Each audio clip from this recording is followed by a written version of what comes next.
Hello, and welcome to another episode of Nonprofit Executive Spotlight, where we feature our nonprofit management colleagues who are seeking their next opportunity. I'm your host, Cecilia Sepp. I'm a certified association executive and a certified nonprofit professional, and I'm the principal and founder of Road Tulips Consulting. This week's guest is Jill Treby, and she is a very experienced C suite leader. And she's here today to talk with us about the things that she thinks are most important about nonprofit management. Jill, welcome to Nonprofit Executive Spotlight. And please share a little bit about yourself with our audience. Oh, thank you so much, Cecilia. And thank you for having me today. Well, as you mentioned, I am an association management professional. I take that very seriously, 20 plus years in the industry. Like many people, it was a found industry for me. But it really suited my organizational development background. So understanding how all the different parts of the organization come together to work systematically has really been a bonus as I have worked my way across organizations. Had the good fortune to work in scholarly publishing, to work in membership and in marketing and communications, development, and of course, lots with association technology. And working with members, working with volunteers, and working with really treasured colleagues over the years at primarily scientific and medical societies has where I found my home. That's wonderful. And it sounds like you've probably led a lot of teams over the years. I have led a lot of teams, and I think that teams are where the magic happens. So sometimes it's staff teams, sometimes it's blended teams of staff and members, and sometimes it's being part of a team, a senior executive team, where you sort of synthesize everything that's coming up in the organization to come out better. So the the area where I have found a lot of success and fulfillment is cross-organizational teams. So bringing together people from different parts of the organization to achieve a goal. So for example, at the last organization I was with, we created a green team, and that was all about development and fundraising. But we had people from all over the different parts of the organization coming together to add. So it's not just the development director's imperative, right? It's everybody's responsibility to understand how to contribute and how to raise funds and what is it that the organization is doing that is meaningful and provides value to the members that they would like to contribute and sustain.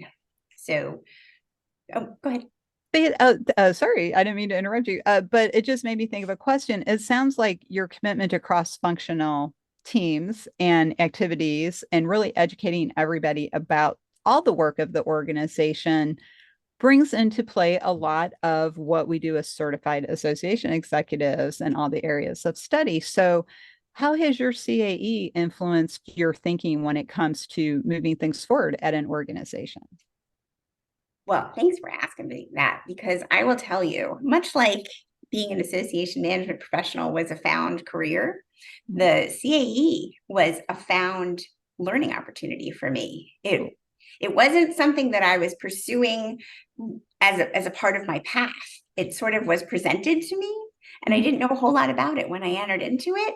And the process of studying for it and learning for it really opened my eyes to honestly, the power of what an association does. And it helped put me in the driver's seat to the chief staff executive, which at the time I was doing it, I was not.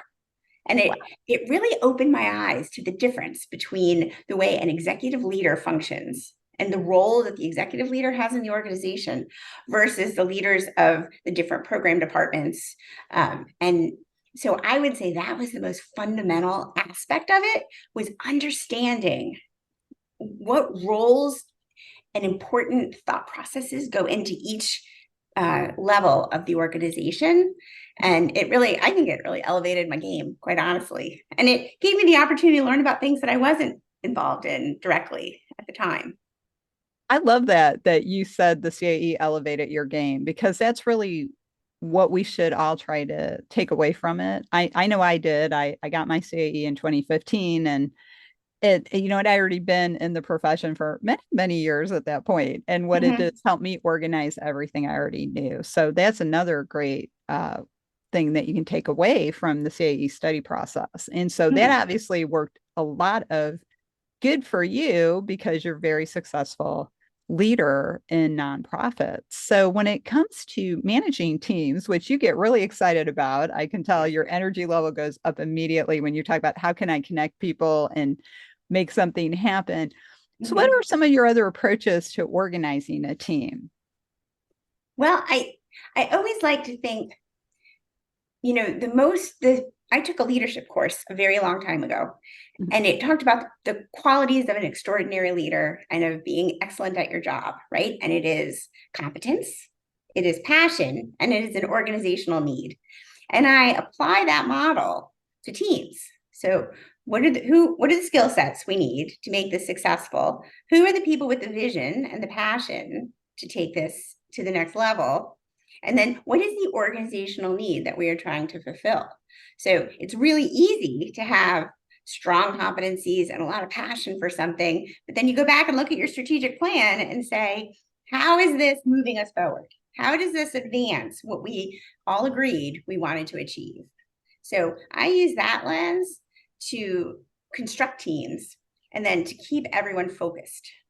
Um, And so so that's how do you get the teams to mesh? That can be challenging because unfortunately, a lot of organizations, not just nonprofits, tend to silo. I do IT, I do membership, I do this. So, what are some of your approaches to getting those cross-functional teams to mesh with each other when they have to leave their silo? I guess I firmly believe that organizational success, I really look at it again, that organizational development background, systems approach, right? It is everybody's job to make the organization successful. So even though I may not be the person responsible at the end of the day for membership, it is everybody's job to make sure membership is successful, right? And I may not be the person at the end of the day responsible for the marketing or the communication messaging, but it is everyone's responsible to have the right message and to be able to share that with the members and with the public. And so I think I make it really clear at the beginning of a project what it is we're going to achieve and how everyone needs to contribute to that, and that there is no silo. Everyone brings something to the team. You're only there because you were chosen for the team because you bring something to the team, and that together we are going to be stronger and bigger. So I don't really leave room for silos. Yeah. No, I love that. No, that's good. I mean, because that's really, and I love that you were chosen. That's a great message. We want you here. That's right. So, when one of the things that I think is a challenge in the nonprofit world is we do have people who are nonprofit management professionals and they've chosen that career and committed to it. But then sometimes we're bringing in somebody with a special skill set, like an IT person or maybe a magazine writer, and they're not necessarily from the nonprofit management profession. So, how do you deal with that challenge of trying to communicate to them what is different about nonprofit management and maybe opening their mind to a different way of thinking? Well, I think again, to me, the most important thing is understanding the assignment. So somebody's coming in, they're a freelancer, they join the team, but they come from another industry, and making sure that they understand what we're all here to do. So if they've joined the team permanently, right? They come from another industry, and they're here to join us and to work with us, then the first thing they need to do is understand what the organization does and the members that we serve and the good that we do. I mean, I've told you I worked mostly for scientific and medical organizations, and I always found great fulfillment in knowing that the work I was doing was allowing the members of the organization to excel.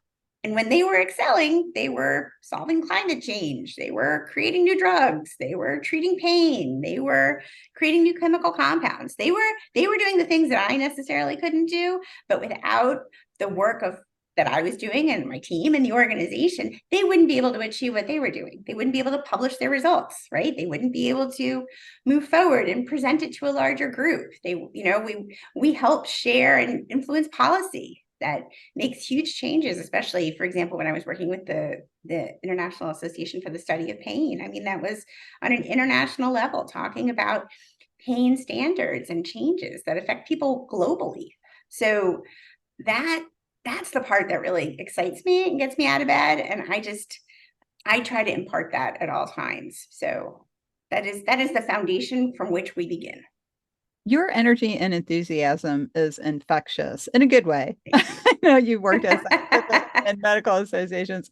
It's a good infection. I wish we could bottle it and spread it around to everyone. That's great. I love it. You have wonderful energy. As somebody who works in nonprofit management, as you know, we are very dependent on volunteers. Mhm. Are there any groups that you volunteer with outside of what we do in our day job, so to speak? Yes, I'm passionate about volunteering. So within the association community, I'm really proud to be a part of the Association Women Technology Champions. And that is a group that formed in order to empower, advance, and recognize women in technology. Started a few years ago, and I'm really proud to say we have a strong community of like 600 people now. And I love that it gives people the opportunity to say, there may not be the word technology in my title, but it doesn't mean I don't work with technology. We all work with technology, and technology is a tool to make our jobs better and easier. And the more we understand, the better we can do. So I never would want someone to not understand something going on, but be hesitant to raise her hand. So that was sort of the principle on which AWT was founded. And now we've expanded. We have awards where we recognize people for their impact. We have programming where we teach people new skills and we give an opportunity to network and access people. And I found great fulfillment from working with that group. I'm also an active volunteer with ASAE. I've done many committees, ethics, Gold Circle Awards, now on the Foresight Advisory Group. And I find that is the best way to stay connected to the profession. And then I also do a lot of volunteer work in my community. Oh, that's wonderful. And then do you often like I'm also an active volunteer in my community association. I also am part of the AWTC community, although not really volunteering so much there yet, but trying to do my part. So I did fill out the membership form. Well, we So appreciate but and I've also done a lot of things over the years at ASAE, formally and informally as a volunteer. So do you often like, I think a lot of us in the profession, if you're volunteering with a group, let's say not a group like AWTC necessarily, because that's that. our Mhm. people, but if you're in your community organization, do you get asked to do stuff because you have the nonprofit management background? I will say generally no. Generally, no, with the exception of fundraising. Everyone wants, once they know you worked in the association nonprofit world, always want you to help with fundraising. But Right. the generally no, because again, I think that the nuances of our profession are not well understood. Hmm. So, but I will tell you what I find frustrating is understanding best practices and processes, and then seeing community organizations small, right? Not following them. And it like seems like this monumental effort. And you're just like, guys, there's a better way to do this. And Yeah. sometimes there's an opportunity to share some expertise and to help, right? And sometimes you just have to say, that's not what this is about, right? This is about, you know, working with school children. It doesn't have to be run the way I would run it if it were my organization. But I never lose that perspective, Cecilia.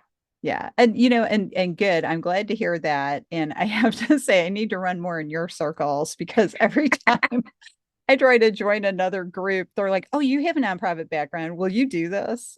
It's like, okay, yeah, sure, of course I will. Because that's what we do. That's why we do this. We're trying to make the world a better place. And Mhm. we can always make the world a better place where our 2 feet are standing. We can't save the whole world, but we can save our little piece of it.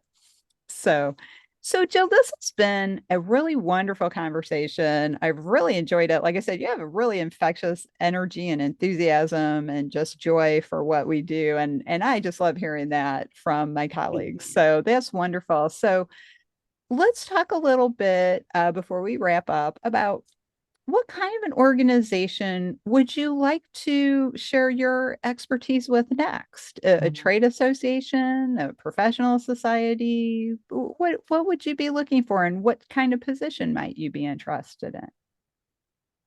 Well, I'm glad you asked that because I have been asking myself that. And I think where I've landed is that I do have a tremendous amount of experience and enthusiasm. And what I enjoy is the process, right? It is the team. It is understanding what the organization wants to achieve and helping that happen. And now I have the benefit of the background.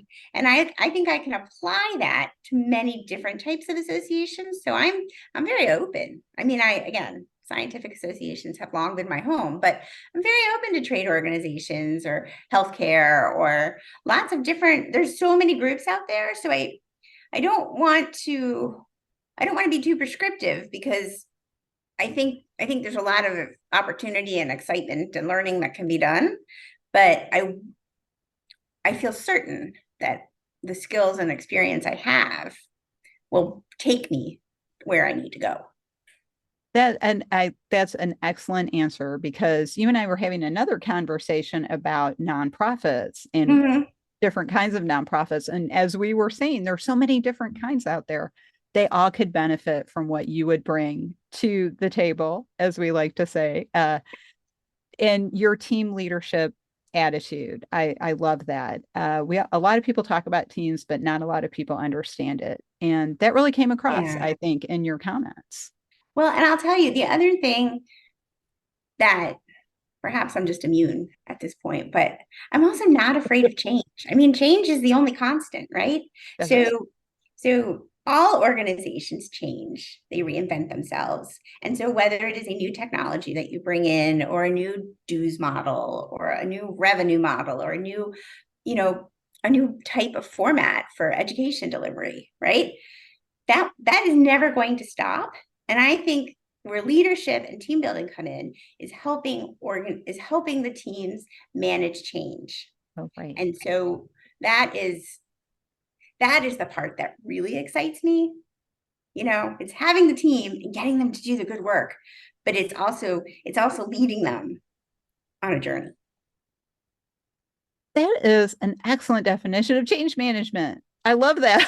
Leading people on the journey. That's fantastic. I love it. So, Jill, I'm sure there's somebody out there who's going to be picking up their phone or texting you or emailing you, trying to find you. What's the best way for people to get in touch with you so they can add you to their team? Wow. I think probably LinkedIn is the best. So Jill Treby, there's only one of me. I can have to guess which one. And my email contact information is all on my profile as well. So I welcome any conversations and opportunities. That's wonderful. Well, and I know you said there's only one Jill Treby, but I think there need to be more Oh, because she's thank you. wonderful energy, attitude. I love it. And a great leader in our profession. So I want to thank you for joining me for this episode of Nonprofit Executive Spotlight. And I want to encourage our audience, please reach out to Jill and talk with her and see what she can bring to your organization. It's difficult to find people with this level of enthusiasm and experience and knowledge who are committed to education and ongoing professional development. So please reach out to Jill, add her to your team before somebody else does. Thank you, Cecilia. You're welcome. That's this episode of Nonprofit Executive Spotlight. And I want to, on behalf of myself and Jill, thank you for watching. And we'll be back unless everybody gets a job.